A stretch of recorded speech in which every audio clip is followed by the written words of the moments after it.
Hey everyone, welcome back to the channel. This is day 4 of our Georgian adventure, and after 3 beautiful days in Tbilisi, we are finally saying goodbye to Tbilisi. From the snowy route, you might have probably guessed where we are headed to. Yes, we are going to conquer the snowy peaks of Gudauri and Kazbegi. But first, we'll make a quick stop in Ananuri and Pasanori. Trust me, you won't want to miss what we have in store for you today. We are driving up the scenic Georgian military highway towards Pasanori. The roads here are incredible, surrounded by snow covered mountains, and there's something so peaceful about this part of the world in winter. And we have made it to the charming village of Pasanori. Look how beautiful the snow is. Pasanori is a small, picturesque village and is known for its incredible nature and the junction where two rivers meet. So it's a quiet place, but it's a perfect stop for a quick breather before you hit the slopes. So there is a river behind us. You're not able to see it because of the snow. It's not frozen, it's still flowing, but it's very hard to see in all the snow. Okay, now it's time to head to the real highlight of today's trip, Godavari. We have reached the famous ski resort of Georgia, but today we're not skiing. We have something even more important to do. Let me make my snow angel. And for special effects, we have some snow sprinkled all over. Just kidding. The more important mission today is some serious adventure, and instead of usual skiing, we've decided to try something a bit more exciting, snow biking. If you've never heard of snow biking, it is like riding a regular bike but with skis instead of wheels. It is such an amazing way to enjoy the snow. I'm really excited to give it a go. Alright, just got the gear on. This is going to be epic. We've never tried snow biking before, but the adrenaline is already pumping, so let's hit the slopes. This is not as easy as it looks. We had a hard time navigating through the snow, and it felt like you're going to fall on your one side, and we had to keep balancing throughout. So, snow biking is a bit of an expensive affair. It will cost you 150 lari, that is 4,500 rupees per bike, and two people can ride one bike. Well, after all that fun, we are now heading to the Panorama Monument in Godavari. Situated on the Georgian military highway, this monument has become a must see destination for travelers making their way through the region. It offers a breathtaking panorama of the surrounding Caucasus Mountains. It is a combination of natural beauty and historical significance, making it an exceptional spot both for sightseeing and for understanding the deeper layers of Georgia's historical landscape. Well, that was a lot of snow.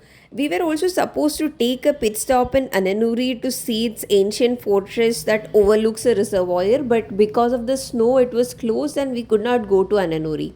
Similarly, we had planned to stay in Kazbegi tonight and we had also booked a hotel. But there was so much snow on the way that the roads were blocked and we could not go to Kazbegi. So the stay for our next day was actually arranged in Borjomi. We called up the host and checked if they have the Airbnb available for this day as well. Luckily, the Airbnb was available and we decided to skip Kazbegi and move to Borjomi. So we reached Borjomi somewhere around 6 p.m. and it was pitch black because there was no electricity. The town lost electricity a couple of hours back, and we were expecting it would come tonight or somewhere early tomorrow morning.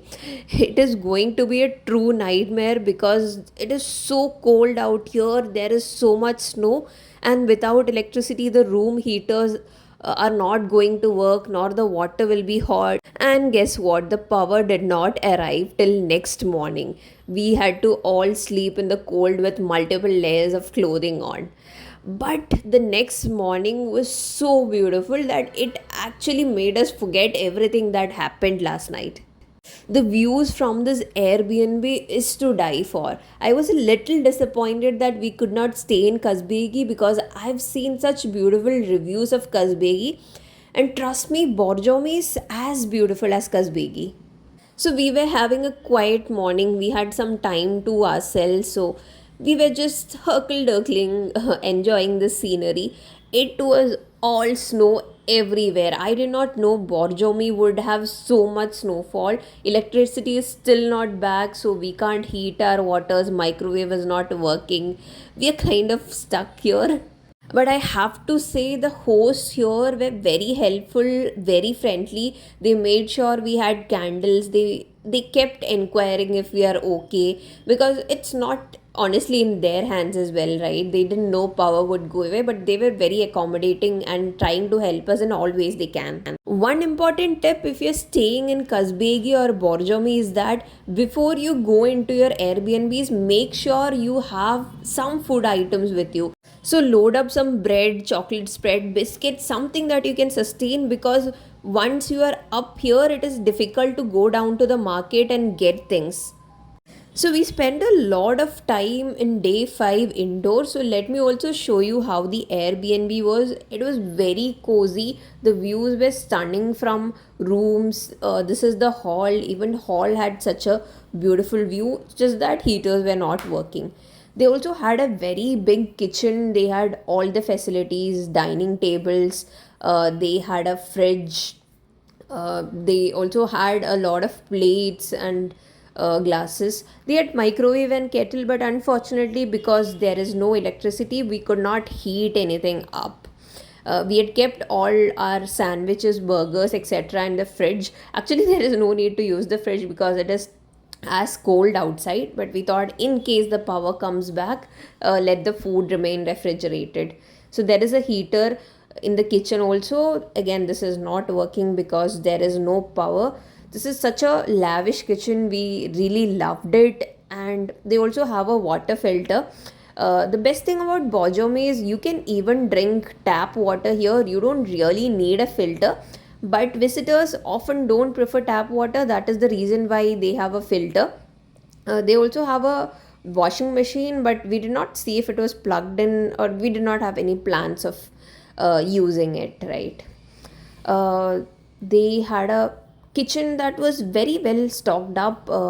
They have a stove, so this was the only thing that was functioning. We were trying to heat water and drink hot water, because even water in room temperature was so cold and we could not drink it. So we were heating up water every 30 minutes and then drinking.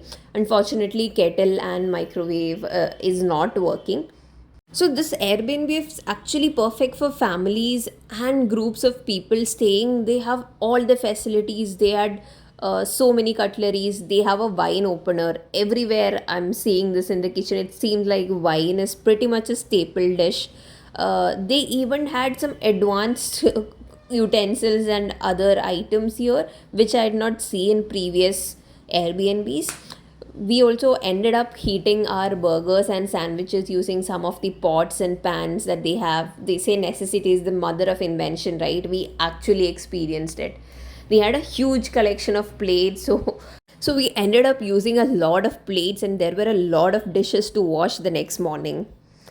So up here they again have a lot of cups and a lot of glasses.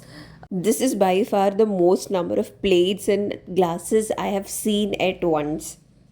This again is a glass collection. They actually have all kinds of glasses: shot glasses, wine glasses, simple cocktail glasses, margarita glasses, you name it, they have it all. And this is the way out of our Airbnb. So this Airbnb is perched on top of a hill, I would say. So you have a lot of steps to climb to get here, and in the snow it becomes really difficult. Last night the whole pathway was covered with snow. I think we have a little visitor here. Hi. So it seems like our host came and cleared some of the snow for us, because last night all the area was covered in snow and there was no walking path, but now there is a walking path visible. But it was not really advisable to walk because the three of us slipped on our way down, so you have to be really careful with these slopes. And that is the real footage of how we got our luggage down. And surprisingly, no luggages were harmed in the making of this video. It was difficult to come down with all the luggages. That is the only con here, I would say. Otherwise, this Airbnb would be the perfect place to stay, but I think in the winters it might be better to avoid it. So that's how we wrapped up our day 4 in Georgia, and this is the beginning of our day 5. I have a separate video planned on activities we did in Borjomi and Bakuriani, so stay tuned. If you've enjoyed this video, do drop a like, or if you have questions, drop a comment. Like always, don't forget to subscribe to Mrs. Explorer for more travel content. Until then, bye.